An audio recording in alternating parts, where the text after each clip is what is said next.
Guys, yan. Mataas ang minor ng Ford. So, hirap tanggalin ng intake manifold. PCB ba? PCB hose. Crack. Barak. So, guys, yan. Sobrang taas. Pag in-start mo ng umaga, napakataas ng kwan. So, andito yung location ng PCB hose na to. Nasa gitna. Kailangan mo tanggalin talaga yung intake manifold.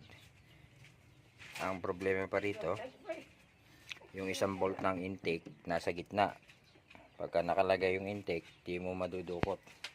So ito yun, yung bolt na to.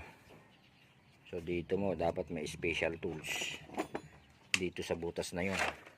Diyan mo isusuot yung wrench para ma-access mo yung quad, yung bolt.